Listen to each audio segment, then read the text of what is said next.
Assalamualaikum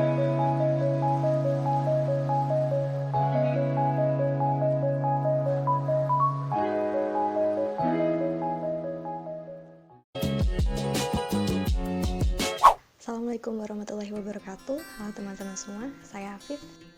Video kali ini, jadi kita akan ngebahas hal yang lagi booming, yang lagi up-upnya gitu di hari-hari terakhir ini. Ya apalagi kalau bukan virus corona gitu, mematikan yang tidak memandang negara mana, tidak memandang agama apa, tidak memandang kamu dari ras atau suku mana gitu. Semua bisa kena, semua berkemungkinan. Ya moga-moga aja nggak kena ya.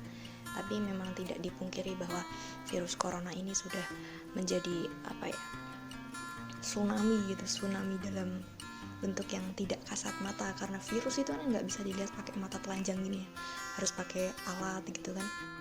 Berhubungan dengan virus corona ini, kita oleh pemerintah dianjurkan untuk menjaga kebersihan, tentu saja kebersihan tangan, kemudian melakukan social distancing dan juga physical distancing. Nah, kira-kira masyarakat itu mereka ngerti nggak sih physical distancing, kemudian social distancing?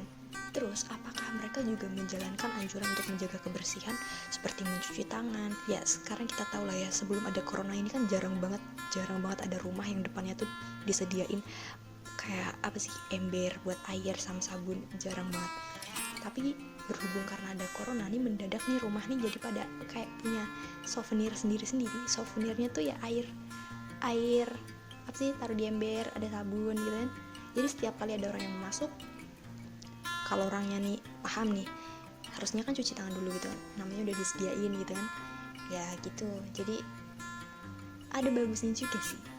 Oke, jadi untuk selengkapnya kita nanti akan melakukan wawancara kepada beberapa tokoh berkaitan lah dengan penerapan kebijakan tentang social distancing dan juga physical distancing di daerah sini ya. Nah, sekarang kita berangkat. Oke, sebelumnya kita harus tetap ingat, kita harus pakai masker karena ini untuk mencegah droplet ini keluar ke tempat sembarangan gitu ya, dan bisa menularkan. Oke, kita pakai masker. Mohon maaf itu tadi kebalik. Nah, sekarang kita pakai, dan di sini aku pakainya masker yang kain karena kalau yang medis itu kan untuk tenaga medis aja gitu ya. Oke, siap. Oke, jadi di sini aku sudah bersama dengan ketua takmir masjid gitu ya. Di sini aku menanyakan mengenai kegiatan rutin yang biasa dilaksanakan oleh takmir masjid sebelum adanya corona itu apa aja. Assalamualaikum warahmatullahi wabarakatuh. Kegiatan takmir masjid Klencong, Desa Pengkol, Kecamatan Karangdi, Kabupaten Boyolali, ketika sebelum terjadinya COVID-19 ini adalah satu, biasa kegiatan jamaah sholat wajib 5 waktu, dan kedua sholat jamaah Jumat, yang ketiga kajian pada setiap Ahad pagi sehabis sholat subuh, kemudian kajian pada setiap malam Jumat mulai ba'dar maghrib sampai kira-kira jam 8 malam. Di samping itu juga waktu sore ada kegiatan TPA, kemudian kegiatan diniyah di Masjid Rahman ini, termasuk kegiatan di PAUD dan TK Ar-Rahman.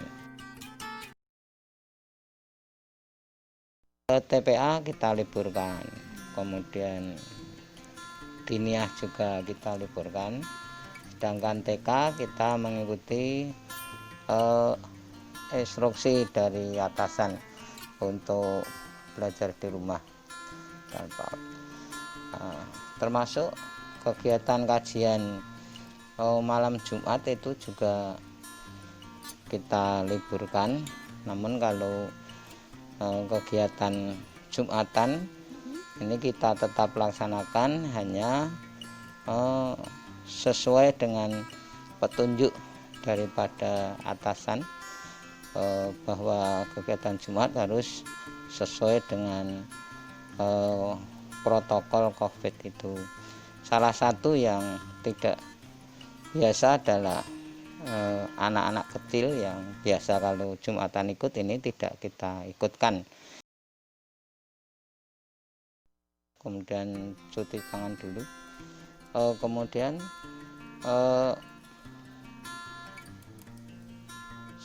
diharapkan para peserta jamaah ini sampai di rumah juga tetap cuci tangan, kemudian ganti baju, karena memang kita tidak tahu apakah di situ ada yang terlalu enggak.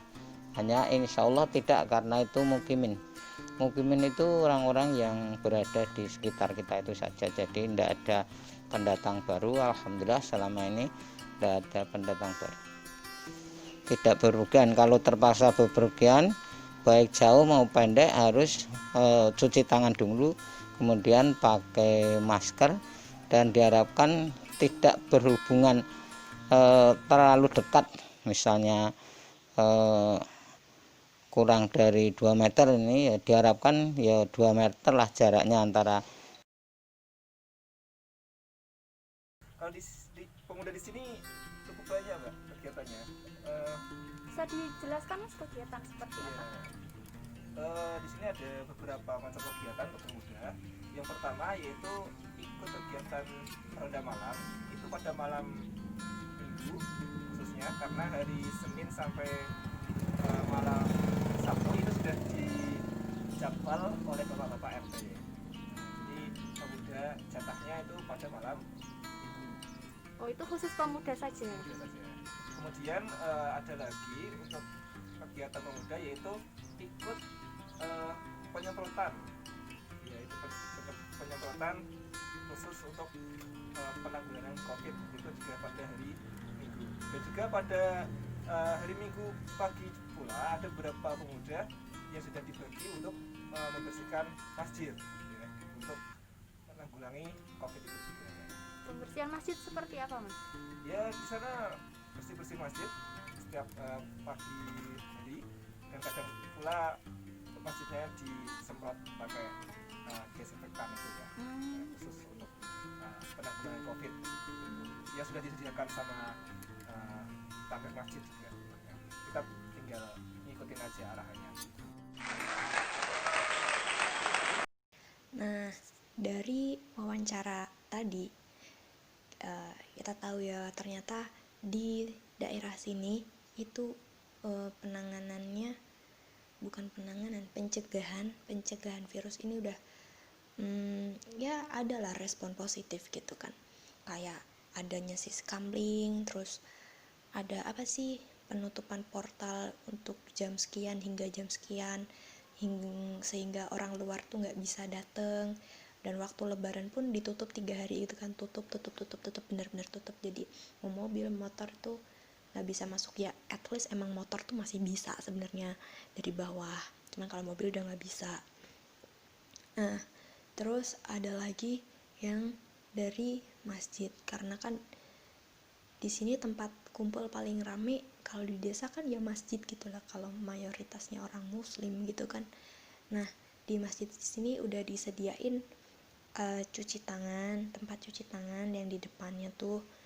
Terus ada juga hand sanitizer di masjidnya juga, jadi orang yang kalau udah habis cuci tangan terus masuk masjid, keluar bisa pakai hand sanitizer gitu kan.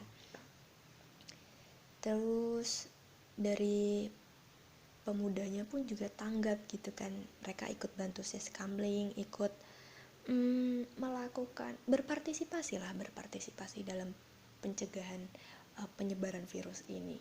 Jadi dan kayaknya situasi di sini masih cukup memanas gitu ya kalau berkaitan dengan COVID-19 gitu. Jadi kita tunggu aja lah update selanjutnya. Semoga semuanya kembali membaik, Indonesia kembali membaik, segala sektor bisa segera pulih kembali, dan yang libur sekolah-sekolah bisa segera berangkat, karena liburan kelamaan itu juga nggak enak ternyata gitu kan. Jadi ya semoga semuanya segera pulih, amin. Oke, itu aja, bye bye. Assalamualaikum warahmatullahi wabarakatuh.